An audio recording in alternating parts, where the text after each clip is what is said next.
Olá, eu sou Cristina Furstenau, sou docente e coordenadora do Bacharelado em Biotecnologia na Universidade Federal do ABC.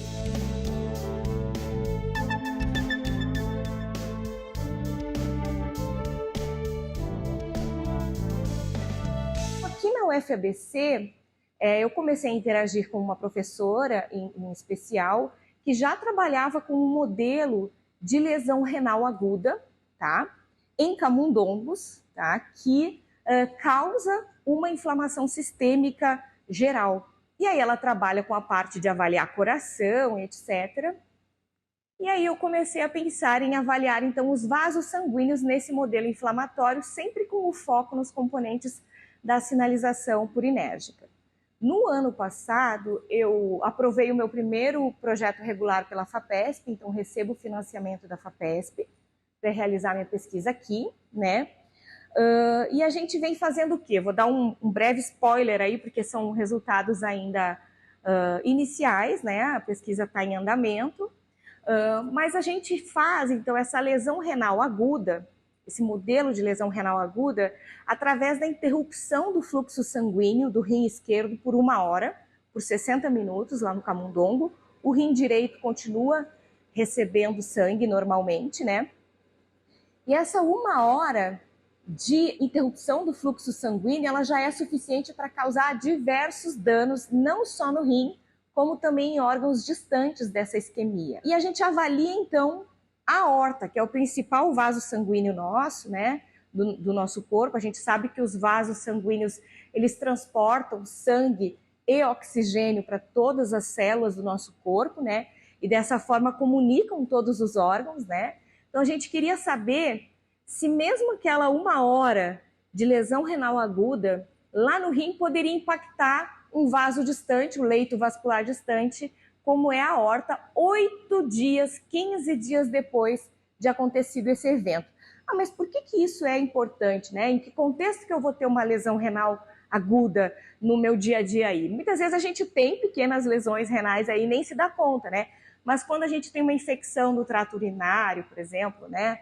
Quando você sofre um trauma, por exemplo, no rim, né? Em cirurgias, em todos esses eventos aí você pode ter episódios de lesão renal aguda, né? A gente já viu que esse nosso modelo de lesão renal aguda, ele é capaz então de causar aí um aumento na inflamação local, um aumento lá na aorta, né? Então a gente utilizou técnicas de PCR, todo mundo já ouviu falar na pandemia, né, para avaliar a expressão de alguns genes inflamatórios e também para avaliar genes relacionados à sinalização purinérgica, tá?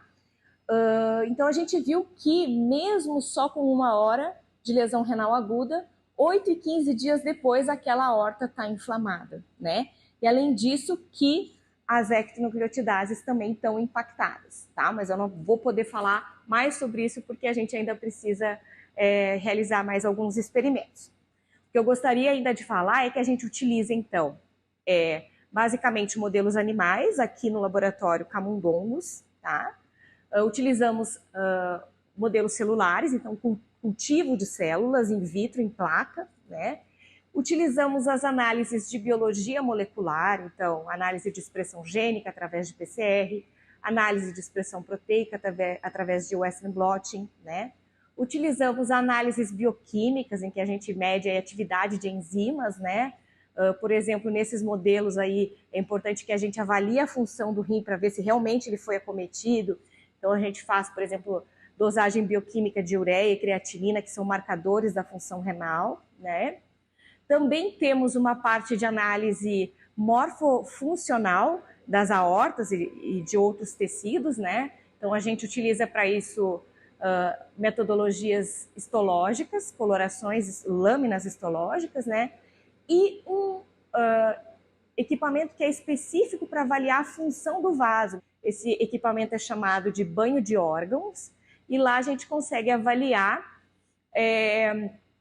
como é que esse vaso, se esse vaso relaxa ou contrai mais ou menos frente a diferentes estímulos, tá?